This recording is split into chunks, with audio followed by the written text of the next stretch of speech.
Magandang tanghali mga katrake. Welcome naman sa panibago kong vlog mga katrake. Dito pala ako ngayon sa garahe namin sa Malbar. Ito yung garahe namin, at saka yung mga unit namin ng mga old model na hindi na nagagamit. Yun yan dati mga lodi yung ginagamit namin na nasa wayot pa kami. Maraming unit yan mga katrake, mga kalodi. Yung pala dito yung mga palitahan na yan, may nakita kaming cobra dyan. Siguro kung nandyan lang ang nagtatago yan. Nandyan mga lodi, mga katrake. Malaki rin sana ang garahe namin, kaso lang yung hindi pantay yung lupa.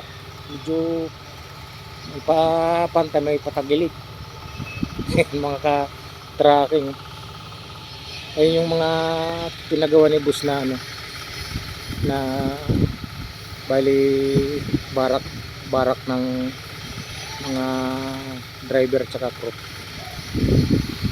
Ito naman yung motor pool namin mga ka-tracking. Ginagawa pa, under construction.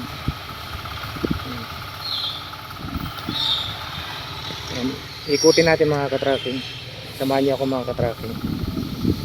Ngayon pala yung may gustong mag-apply dito sa amin sa Rates Incorporated. Hiring po kami mga ka-tracking.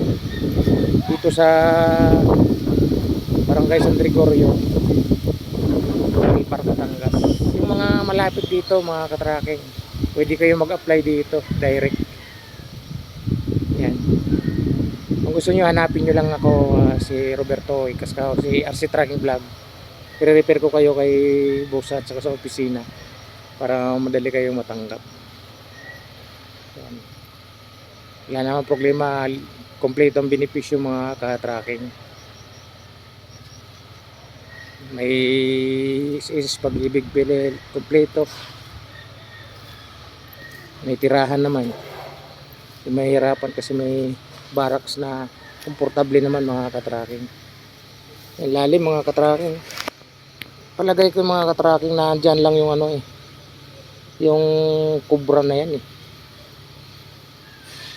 kasi hinataw nila ng ng kahoy, kaso lang nabali lang yung kahoy. Dapat hindi nila pinapatayan kasi may buhay din naman yan. Wag lang sasaktan para hindi siya mag-wild ng mga gatsya. Mga unit mga katracking na hindi na nagagamit. Ito natin mga katracking.